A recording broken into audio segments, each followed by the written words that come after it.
हेर्नु दर्शक महानुभावहरू, दुबईको बाटो त्यो पनि रातिमा, यता पनि झललल उता पनि झललल। ओ माई गड, हेर्नुहोस् त, यो हो नि त विकास भनेको। हेर्नुहोस्, यहाँ आफ्नो गाडीको बत्ती नै नबाले पनि पुग्छ, तर गाडीको बत्ती चाहिँ बाल्नुपर्छ नियमअनुसार है। यहाँ पुरै लाइट यता पनि झलल छ उता पनि झलल छ, हिँड्ने मान्छेलाई त्यस्तै सुविधा छ, बाटो त्यस्तै फराकिलो छ, गाडी आफ्नो सुल त्यसरी दनादन कुदिरहेका छन्। बाबा हेर्नुहोस् यहाँनिर भिड कति छ, कति सभ्य छन् मान्छे। एउटा लेन क्रस गर्न साइलेन्ट बाल नबाली लेन क्रस गर्न पाइँदैन।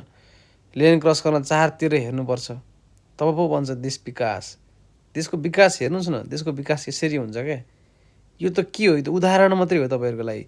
योभन्दा कस्तो कस्तो ठाउँहरू छ दुबईमा, त्यसैले त गर्दा दुबई धेरै कुरामा विकसित छ, धेरै कुरामा अगाडि छ।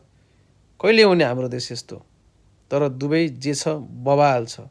घुम्न चाहिँ दुबई एकपल्ट तपाईँहरू आउनै पर्छ, आएर घुम्नुहोस्। धन्यवाद।